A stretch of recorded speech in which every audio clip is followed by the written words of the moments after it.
تو میں انہی لوگوں کے لیے ایک شعر پڑھوں کہ اسلام کا پیغام سدا زندہ رہے گا، سرکار تیرا نام سدا زندہ رہے گا، جب تک رہیں گے ایسے عاشق رسول، میلاد تھا میلاد ہے میلاد رہے گا، میلاد رہے گا۔ محترم حضرات، آپ تمامی حضرات رسول سے محبت کرنے والے ہیں کہ نہیں؟ حضرت نے ابھی فرمایا کہ سارے لوگ محبت کرتے ہیں، اسی لیے یہاں پر آ کر کے بیٹھے ہیں۔ حضرات میں کہتا ہوں کہ دنیا کی دوسری چیزوں کے اوپر آپ شک کر سکتے ہیں، لیکن عشق رسول میں کوئی شک نہیں کیا جاتا۔ توجہ چاہوں گا حضرات، توجہ ہے آپ تمام حضرات؟ آپ ہماری باتوں کو سن رہے ہیں نا؟ جی ہاں۔ تھوڑا سا سر ہلا دو، تھوڑا سا مسکرا دو، اس لیے کہ اسلام ہی ایک ایسا مذہب ہے جہاں پر مسکرانے پر بھی ثواب ملتا ہے۔ سبحان اللہ۔ تو سارے مسکرا کر ہاتھ اٹھا کر بولے یا رسول اللہ، یا رسول اللہ۔ ہاتھ اٹھائیے، چکا ہاتھ اٹھا کے بولیے یا رسول اللہ۔ ہاتھ اٹھانے میں کیا فرق پڑتا ہے؟ میں کہتا ہوں کہ میلاد اور اس کے رسول میں جو ہے نا کسی طریقے کا کوئی ڈیفیکٹ نہیں ہے، اس لیے کہ اگر کوئی رسول سے محبت کرتا ہے تو یقین مانو بار و دریا کے مسلمانوں اس کے عشق کا بدلہ اسے ضرور دیا جائے گا۔ اگر نہیں دیا جاتا، اگر اس کے عشق کا بدلہ نہیں دیا جاتا تو بتاؤ 14 صدی پہلے جب محمد عربی اس دنیا میں آئے تھے تو وہ کافر ابو لہب اپنی باندی کو انگلیوں کے اشارے سے آزاد کر دیتا ہے۔ ذرا ایکو کم کر ایکو سے لوگوں کو سمجھ میں نہیں آ رہا ہے نا، ایکو تھوڑا سا کم کر دیں۔ کہتے ہیں کہ اگر عشق رسول میں میلاد منانے پر کچھ نہیں ملتا تو لوگوں سن لو، 14 صدی پہلے محبوب کے آنے کی خوشی میں محمد سمجھ کر، بھتیجا سمجھ کر چچا نے ابو لہب نے اپنی باندی کو انگلی کے اشارے سے آزاد کر دیا تھا۔ اس آزاد کر دینے کے بدولت جب وہ قبر میں چلا جاتا ہے تو کسی صحابی نے خواب میں دیکھا، پوچھا ابو لہب کیا معاملہ ہے؟ وہ کہتے ہیں کہ بڑی سخت عذاب میں مبتلا ہوں، محمد سے دشمنی مجھے بھاری پڑ گئی ہے، اب مجھے عذاب تو دیا جا رہا ہے لیکن ایک دن ایسا آتا ہے جس دن میں نے میرے باندی کو انگلیوں کے اشارے سے آزاد کیا تھا، اس دن اللہ کے کرم سے مجھے کچھ کھانا اور پانی بھی لے آیا کرتا ہے۔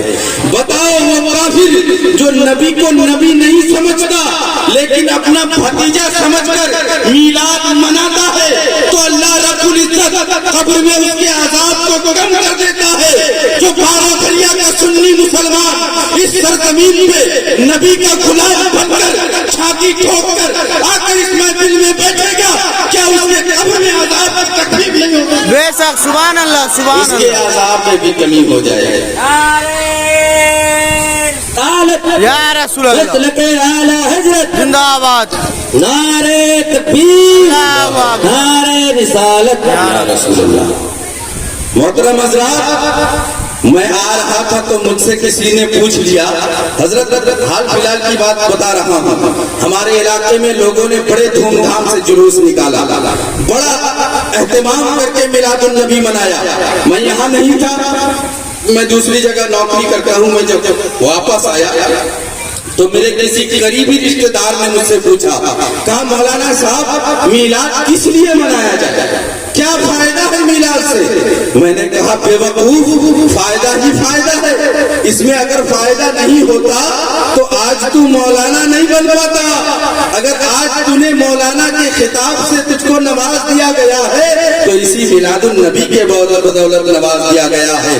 میں اس شخص سے یہی کہنا چاہوں گا، میں نے اس کو جواب نہیں دیا، میں نے کہا کہ آج رات کو جلسہ ہوگا اور اسی جلسے میں اس کا جواب دوں گا۔ سنو، میلاد کس کو منانا چاہیے؟ میلاد تو اس بیٹی کو منانا چاہیے جسے پیٹ کے اندر مار دیا جاتا تھا۔ میلاد تو اس بیٹی کو منانا چاہیے جو اگر پیٹ سے باہر آ بھی گئی تو مسلمان اسے غیرت سمجھ کر کے اپنی بے عزتی سمجھ کر کے اس بیٹی کو زندہ کر دیتا تھا۔ اگر حضور کی میلاد نہ ہوتی تو اس بیٹی کا کیا ہوتا؟ اس بیٹی کو میلاد منانا چاہیے جس کا باپ اسے دفن کر دیتا تھا،